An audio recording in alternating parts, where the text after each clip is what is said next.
Hi, welcome back on Do It Yourself channel. Today I'm going to show you how to change the pin in your SIM card in the Samsung Galaxy M15.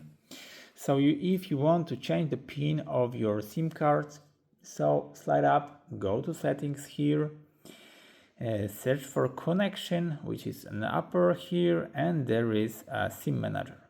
Yep, that's it. And there is a more SIM settings. Click on it and we have to see SIM card security. Click on it and you can choose by SIM 1, SIM 2. As you see, my SIM card is unlocked, but if you have to pin of your card, you can unlock it by clicking on it and write here your pin. You have only 3 attempts, so be sure to write the correct pin of your SIM cards. In the other ways, you can have a problem with your SIM card if you do this correctly. So in this same way, you can do this with the SIM second. In our phone, you can lock it, unlock it, and of course, you can change the pin of your SIM cards.